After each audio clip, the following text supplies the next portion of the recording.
Hoy, Osvaldo Encalada en la entrevista.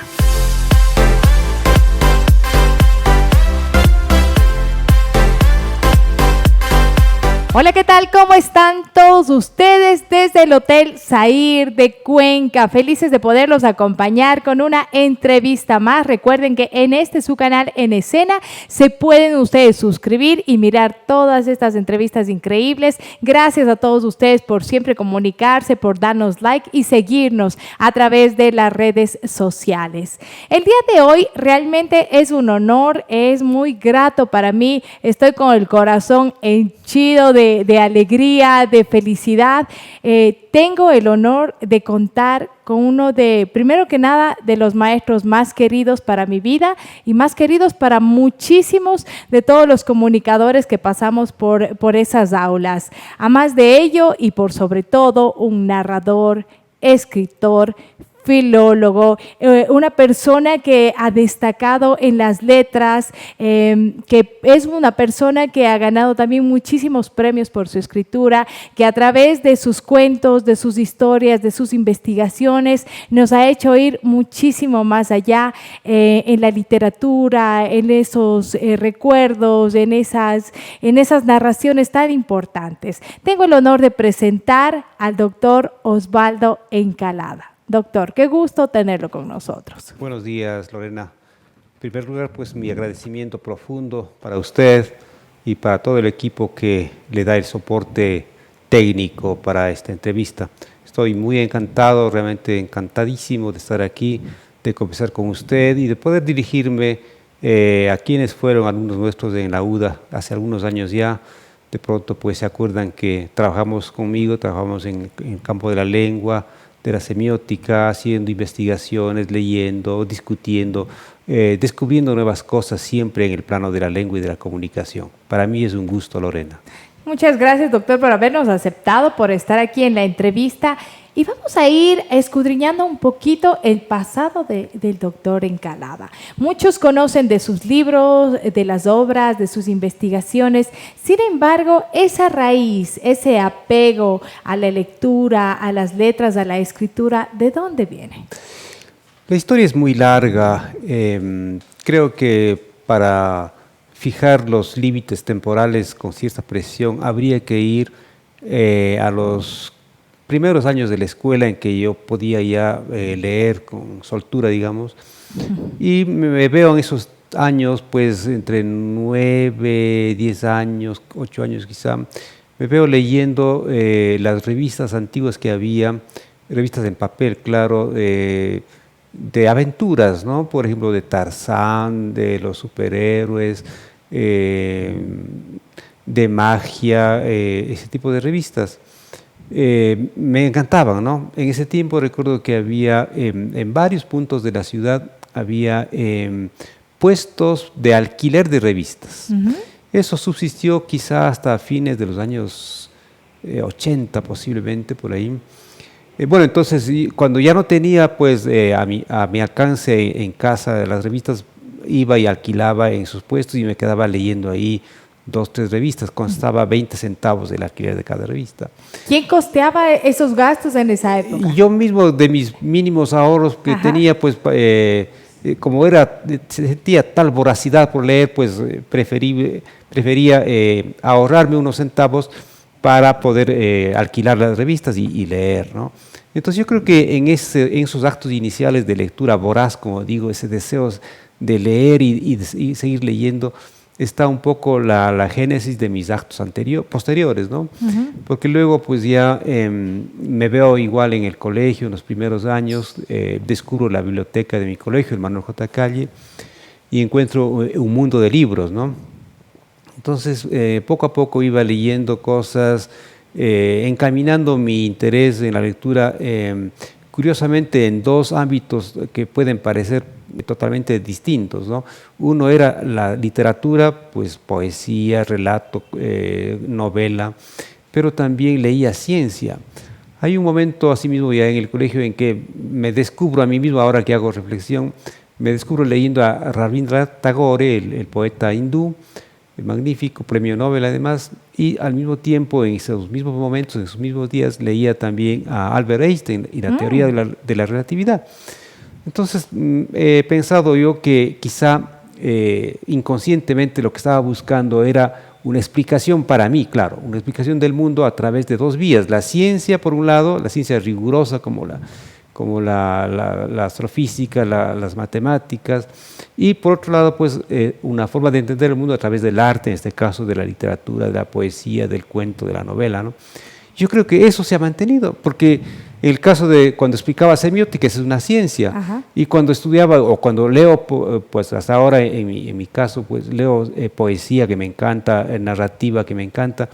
Entonces estoy moviéndome siempre en esos dos filones para entender el mundo o para intentar entender el mundo. Los psicólogos, o generalmente en el estudio de psicología, siempre se dice que uno toma el camino más para poder entenderse antes que para poder entender las cosas de las otras personas. Primero está uno tratando de descubrirse. Sí. Doctor, ¿a quién descubrió usted leyendo esos primeros libros que le llevaron a este mundo mágico de apegarse a la lectura? ¿Quién cree usted que fue quien sembró esa semillita? Bueno, más que un quién, yo creo que el impulso más fuerte posiblemente para esto estuvo en el plano de los sentimientos, ¿no?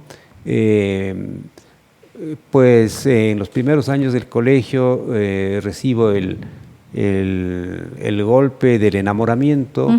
¿A qué edad más o menos, doctor? Yo creo que estuvo entre los 13 años posiblemente. Y bueno, como para todo joven entiendo, y sobre todo jóvenes inexpertos como éramos nosotros, el mundo amoroso es inexplicable. Simplemente le llega, le da un golpe, le tira al suelo y uno queda ahí inerme sin saber qué le ha pasado, ¿no? Entonces yo creo que ese impulso vino de ese golpe, ¿no? Y claro, la poesía era un camino para tratar de entender qué era eso, qué estaba pasando o cómo podía yo responder a eso.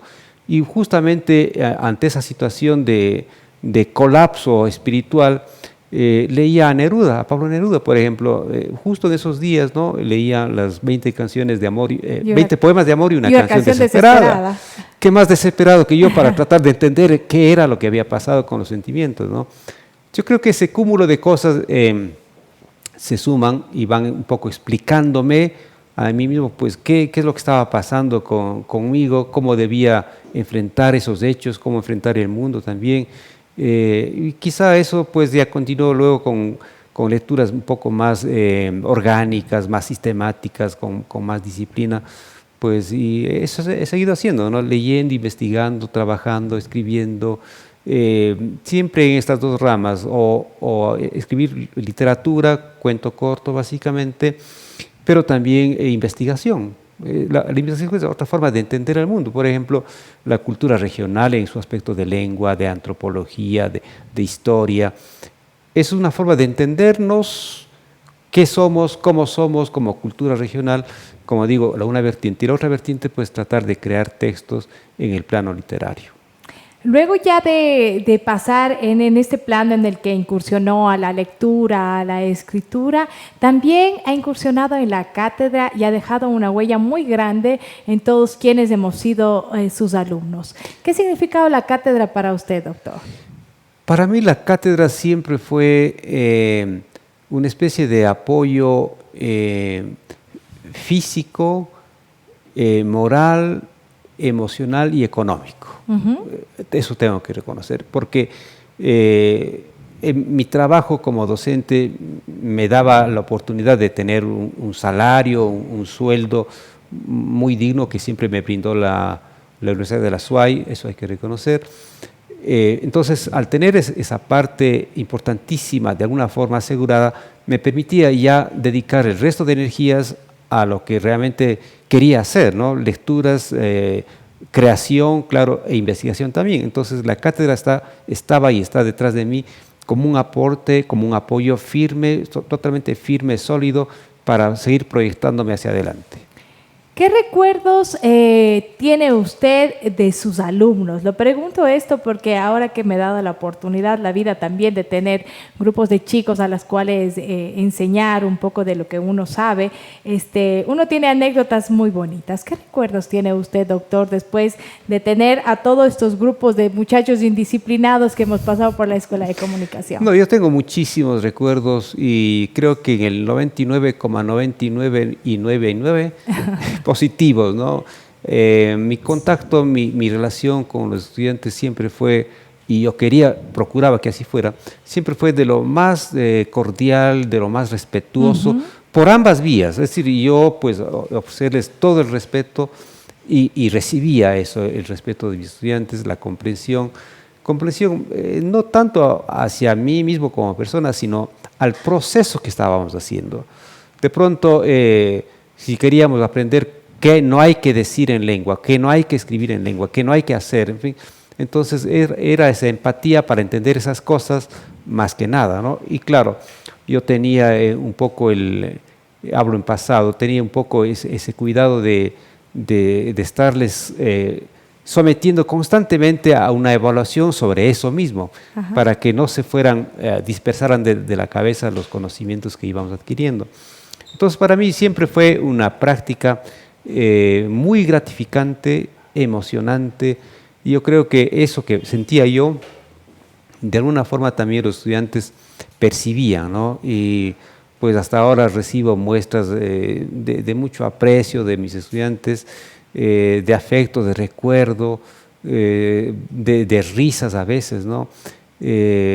Como digo, anécdotas hay muchísimas, ¿no? ¿Alguna por ahí Sí. que le haga reír y que usted diga, bueno, este chico me saca una sonrisa o recuerdo mucho esos tiempos? Hay muchas. Por ejemplo, Alfredo Campo, el humorista, ¿no? El gran imitador, fue alumno nuestro y en una ocasión, bueno, entre paréntesis, nosotros teníamos como norma tener un límite de atraso. Pasado ese límite ya no había cómo entrar al aula. Entonces, algún día Alfredo se atrasó y ya la puerta estaba cerrada. Entonces, abrió ligeramente la puerta, miró a todos con algo de susto y preguntó si podía entrar. Ajá. Yo dije, a ver si hace alguna gracia. Entonces entró e imitó a Monseñor Luna con tanta gracia que le dijimos, ya pase nomás. Se ganó el pase. Se ganó el pase, ¿no?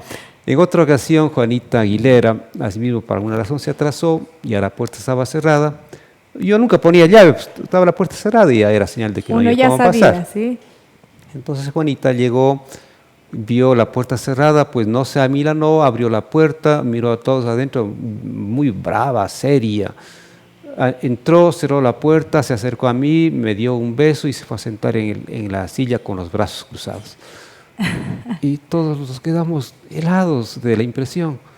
Me acuerdo que Pedro Jara, que estaba en ese curso, dice, se sale de la impresión, dice, ya le compró. Y Juanita se quedó en esa hora de clase, pues ya no podíamos sacar con semejante saludo que hizo, ¿no? Entonces hay muchas anécdotas de esas que nos traen recuerdos muy gratos de nuestra práctica. Me acuerdo también de Juan Valdés, que cuando se despedían de nosotros, hacía la alabanza de lengua de la materia. Y fue una alabanza muy curiosa porque lejos de hablar de los contenidos, de lo que había aprendido, etcétera, dijo que lengua había sido muy especial porque había sido una materia que les había dado superpoderes. Y se puso a explicar, porque dijo, verán, ¿por qué superpoderes? Porque uno llegaba 2 minutos antes de las 7 de la mañana, llegaba al parqueadero y tenía que atravesar 300 metros y subir 5 pisos. Y eso hacíamos en menos de 1 minuto para estar a las 7. Entonces nos daba superpoderes. Sí, una cosa muy bonita, ¿no? Como digo, recuerdos, anécdotas, frases de mis estudiantes. Yo soy muy grato con ellos. Qué lindo, doctor, que es verlo en las calles y a pesar del sufrimiento que todos teníamos por pasar semiótica o lengua 1 y lengua 2, tener esa satisfacción que, como usted dice, con ese respeto que siempre infundía, no era necesario que nos llame la atención en voz alta, ni mucho menos nunca alzaba la voz, pero uno sabía lo que tenía que hacer y lo que tenía que cumplir. Doctor, muchísimos libros escritos, ¿basados en qué? Para que la gente que todavía aún no ha tenido esa posibilidad y ese honor de poderlos leer, pueda saber a qué se refieren sus libros. Bueno, como va aclarándose la cuestión, pues decía desde hace mucho tiempo, en épocas de colegio, había esta doble vía de trabajo sobre el mundo y de explicitarse uno mismo a través de la palabra en el mundo, ¿no? Dos vías para conocer el mundo también. Entonces mis libros pueden ser catalogados en esas dos variantes, ¿no? La una, lo que es la producción literaria, ahí tengo muchos cuentos, novelas, inclusive también una parte muy grata para mí, que es la literatura infantil. Ahí tengo más de 10 títulos de cuentos. Y la otra parte, en cambio, la cuestión netamente lingüística y antropológica. Uh-huh. Entonces, si uno pudiera clasificar ese trabajo de creación y de producción, pues tendríamos dos partes, ¿no? La parte literaria y la parte lingüística antropológica. En la parte literaria están cuentos, digamos, normales, de adultos, no porque sean pecaminosos, sino que no son de niños, ¿no? Más elevados en claro, nivel, ¿no? Y luego también pues esta parte de cuentos de niños, que me ha dado mucha satisfacción. Y por otro lado, pues la parte lingüística, desde la toponimia ecuatoriana, antroponimia del austro, antropología, la mitología. Acabo de presentar hace poco el chazo en la cultura regional. Y están pendientes también otros trabajos, frutos de investigación en esa misma línea, ¿no? En lo antropológico regional, en lo lingüístico regional. Como digo, dos áreas que se complementan porque en el fondo son formas de entender el mundo. Para esta creación de libros, los que no somos escritores a veces no podemos comprender cómo se da esto. Muchos dicen se inspiran en la noche, me gusta levantarme de mañana muy temprano, las ideas me vienen cuando estoy durmiendo, etcétera. He escuchado hablar a escritores. ¿Cómo es esa parte de creación para usted en que se sienta y va creando y va saliendo todas estas ideas? Bueno, yo no tengo mucha dificultad en cuanto a la creación, a la escritura. He oído y he leído que hablan autores del pavor ante la página en blanco, el horror de la página en blanco, que uno se sienta a escribir y no sabe qué decir. Yo, por fortuna, no he tenido hasta ahora al menos ese problema. Siempre hay algo que decir, fruto de la experiencia, fruto de la imaginación, también es importantísimo, ¿no? Para mí todas las lecturas que yo hago a diario son lecturas más que de placer, son lecturas de conocimiento y de investigación. Placer también, claro. Entonces, cuando leo estoy siempre con un papel y con un lápiz para ir leyendo. El buen libro es aquel que me da ideas. De pronto a veces una sola palabra la que posibilita o crea en mí asociaciones con otras ideas y con otras palabras. Entonces yo anoto de inmediato eso y ahí está, por ejemplo, el germen de un cuento, ¿no? Uh-huh. Una cosa pequeñita de 4, 5 líneas, 6 líneas que puede brotar de ese encuentro. Otras veces es mirar algo, de pronto cuando uno va por la calle ve un dibujo, me ha pasado eso a veces, ¿no? Un graffiti y de pronto de ahí nace la idea de un cuento. Eso me ha pasado muchas veces.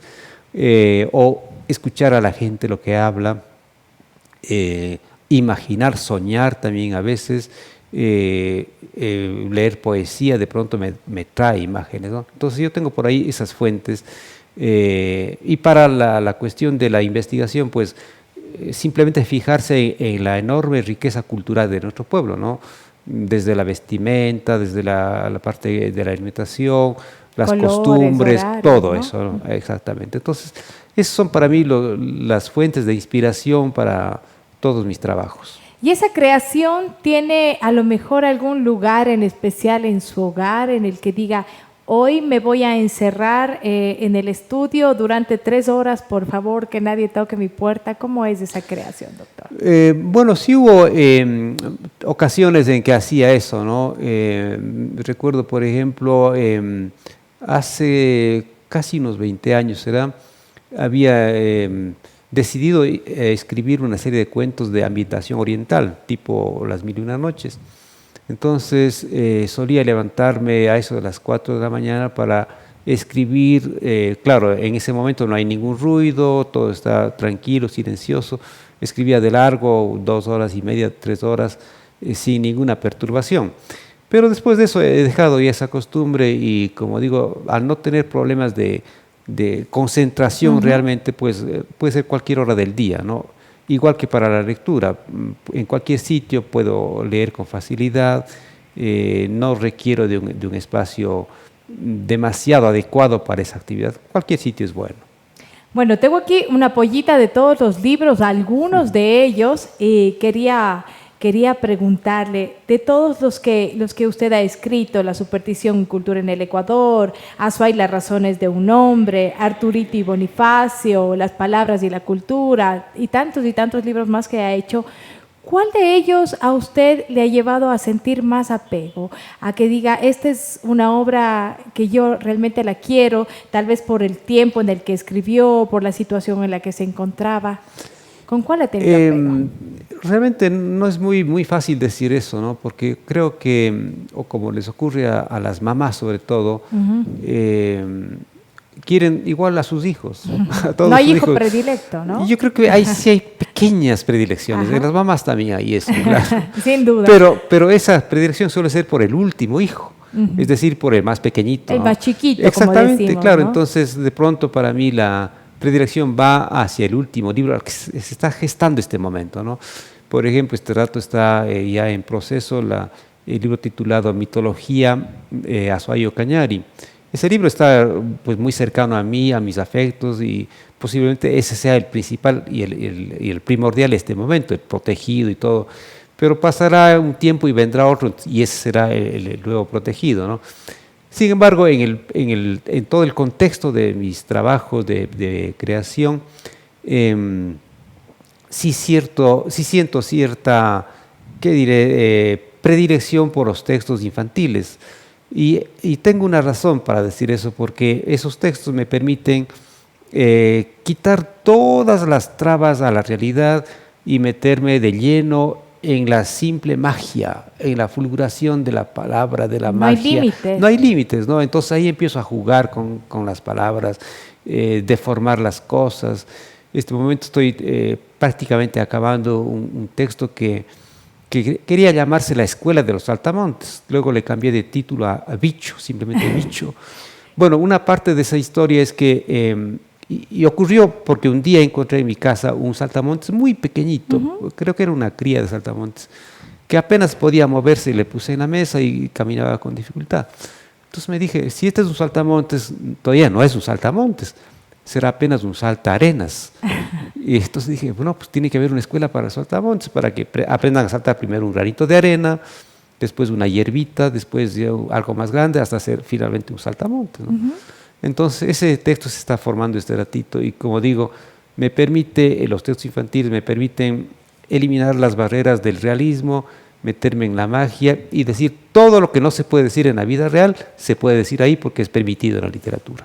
Qué lindo, como que los adultos somos más duros, ¿no? Para tratar de imaginar y ponemos muchas trabas y límites a lo que hacemos. ¿Qué le ha dado a usted este mundo de la escritura, de la lectura, de la investigación en un plano ya personal? Pues yo creo que en el fondo se juntan las cosas y creo que me permite todavía irme construyendo, irme haciendo como quizá lo que quería hacer desde el inicio, ¿no? Cuando era un lector voraz, me pregunté yo, ¿qué quería hacer en ese momento, en esos años iniciales? Pues un lector voraz. Entonces la literatura y la escritura me ha permitido eso, ser un lector voraz todavía. Y creo que ese es, si es que hay una esencia para los seres humanos, esa puede ser mi esencia, un lector, básicamente eso, pero un lector que se complementa con la escritura también. Yo creo que eso me ha dado. En el plano familiar, doctor, ¿cuál ha sido el apoyo que usted ha recibido? Porque uno no se hace solo en el camino. Así es. Ningún caminante va solo, siempre está uno acompañado.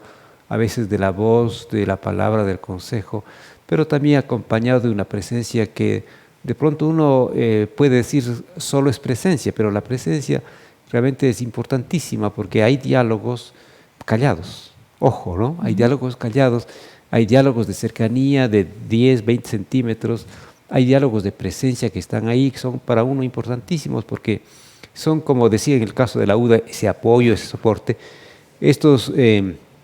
Estos diálogos silenciosos que están en el hogar son también el apoyo para sentir y entender que la vida sigue sólida, firme, al lado de uno, acompañado, aunque estemos, como digo, en un diálogo silencioso de compenetración con la otra persona, ¿no? Insisto, hay diálogos silenciosos y son absolutamente ricos y significativos.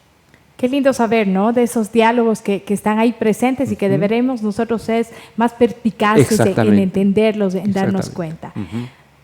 Hace poco tiempo recibió la insignia Santa Ana de los Ríos de Cuenca, ha recibido muchos premios también, condecoraciones, etcétera. ¿Qué significan todos ellos para usted? Bueno, creo que en algunos casos se trataron de errores, yo no los merecía, pero fui a recibirlos, claro. Pero realmente creo que hay otras personas mucho más capaces, mucho más productivas también, más incidentes en el desarrollo de la cultura, ¿no?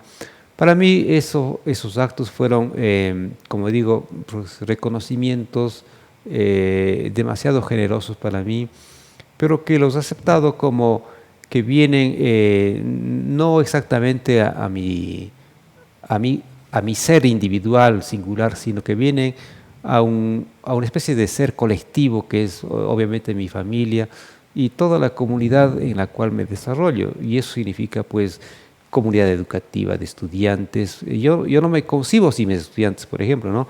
Comunidad educativa de la Universidad de la SUAY, donde es todavía mi sitio de trabajo, de presencia diaria.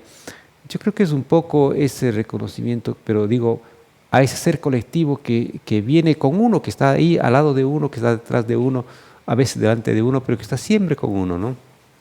Entonces yo concibo así un poco esa cuestión, porque como digo, si fuera solo a un ser singular, individual, yo diría que yo quedo debiendo. No, por supuesto que no es así, los que vemos desde afuera. Sin embargo, su personalidad, su don de gente y su humildad que siempre ha estado presente, pues no le deja ver más allá de lo que realmente se merece. ¿Qué se viene para usted ya en el plano de escritura? Conocemos que está preparando más investigaciones, pero más allá, ¿qué es lo que se ha parado a pensar y ha dicho, bueno, quiero lograr esto después de haber escrito todo esto, después de haber expuesto, investigado? ¿Qué es lo que desea en su interior? Bueno, yo creo que, no sé si seré solo yo, creo que todos deseamos seguir aportando en lo posible como seres activos y productivos de la sociedad, cada uno en su nicho de trabajo, ¿no? en su trinchera, en su puesto. Yo eso quisiera, seguir aportando en investigación de la cultura regional, que es lo que más me apasiona, pero también el otro filón que es importantísimo, ¿no? La creación literaria. Como digo, estoy terminando el primero de los primeros borradores de esta historia llamada Bicho. Pues yo quisiera seguir trabajando en ese sentido, ¿no? Y junto a eso también, claro, mi trabajo diario de narración corta, de narración a veces realista, a veces de corte fantástico, en fin. Yo quisiera, como deseo, como posibilidad, que eso fuera posible todavía, ¿no? Seguir trabajando, como digo, y aportando, aunque sea con un granito de arena, claro, a nuestra cultura regional, a la cultura de Cuenca, que es tan amplia, tan maravillosa. Nuestra cultura misma es maravillosa en todos los planos. Entonces, pues para mí el ideal sigue siendo eso, ¿no? De ser posible, pues continuar aportando en lo que se pueda a la construcción y a la consolidación de Cuenca, como uno de los grandes centros culturales del país. Eso es un hecho reconocido. Usted habla muchísimo de Cuenca. Para todos quienes no conocen, el doctor Encalada no nació en la ciudad de Cuenca. Sin embargo, ¿qué le ha dado Cuenca a usted?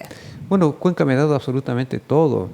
Desde la educación, yo vine para la escuela primaria, estuve en la escuela Luis Cordero, estuve en el colegio Manuel J. Calle, estudié en la Universidad de Cuenca, y en cuanto terminé mis estudios, yo terminé en el mes de julio del año 1977, en el mes de julio, y en el mes de octubre de ese mismo año ya estaba trabajando en la misma Universidad de Cuenca y al mismo tiempo en dos partes más, en el Colegio Manuel Agraicoa, y también en ese tiempo se llamaba Pontificia Universidad Católica del Ecuador, sede en Cuenca. Entonces yo tuve la fortuna de comenzar, terminado mi estudio, comenzar a trabajar, pues eso me ha dado Cuenca, esa posibilidad maravillosa de poder enseñar lo poco que uno sabía y de trabajar, como digo, por la cultura regional, de investigar y de crear. Eso me ha dado. ¿Qué otra cosa podría desear? Eso me ha dado. Le ha dado todo, le ha dado todo Cuenca.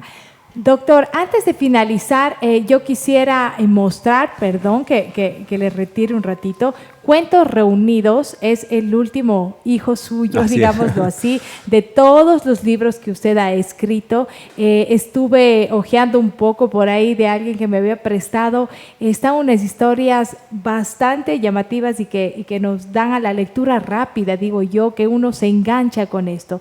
¿Qué ha querido reunir justamente, como dice, Cuentos Reunidos? Sí, la idea era juntar cuentos, textos que salieron desde el año, me parece, 74, 75 posiblemente, cuando era estudiante todavía, y luego pues ya en volumen La muerte por agua, Los juegos tardíos, en fin, libros de los años 80 me parece, y cuentos posteriores. Aquí están los cuentos de temática oriental, por ejemplo, están los cuentos de corte realista de El día de las puertas cerradas, está también una serie de textos un poco más fantásticos que se llaman revelaciones, en fin. Entonces, pero antes de continuar con la descripción del libro, este libro se gestó gracias al interés del joven crítico Guillermo Gómez Jurado. Él hizo un trabajo muy serio, muy sagaz de investigación. Yo le agradezco mucho por eso, claro. Naturalmente también luego intervino Juan Carlos Astudillo en la producción del libro. Y cuando hablo de ellos, pues está el Departamento de Cultura del municipio de Cuenca, con Tamara Landívar a la cabeza, y nuestro alcalde, el ingeniero Pedro Palacios, ¿no? Ellos son los reales constructores físicos del libro, y a ellos les debo esto, ¿no? Entonces, este libro, pues como digo, reúne, por ser así, Cuentos Reunidos, reúne textos que estaban un poco dispersos, que eran quizás desconocidos, para presentarlos esta vez, a ver si algún sector del público se interesa en estos cuentos. Si algún sector del público se interesa, ¿cómo puede conseguirlo? Es muy fácil. El libro, como es obra de la Municipalidad de Cuenca, pues el libro no se vende, es de distribución gratuita.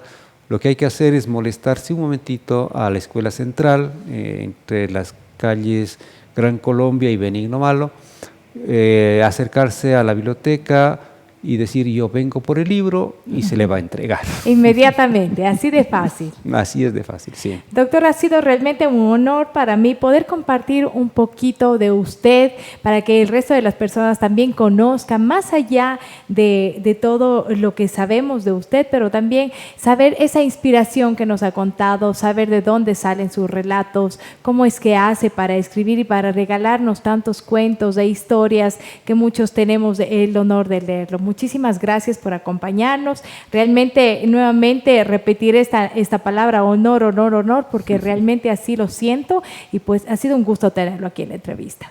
Bueno, Lorena, si usted repite honor, honor, honor, yo solo digo gracias, gracias, gracias. Muchísimas gracias por esta deferencia para conmigo. Buenos días. Muchísimas gracias al doctor Encalada, muchísimas gracias a todos ustedes que siempre nos están acompañando. Síganse suscribiendo y con otra entrevista a través de su canal En Escena en la próxima. Hasta pronto.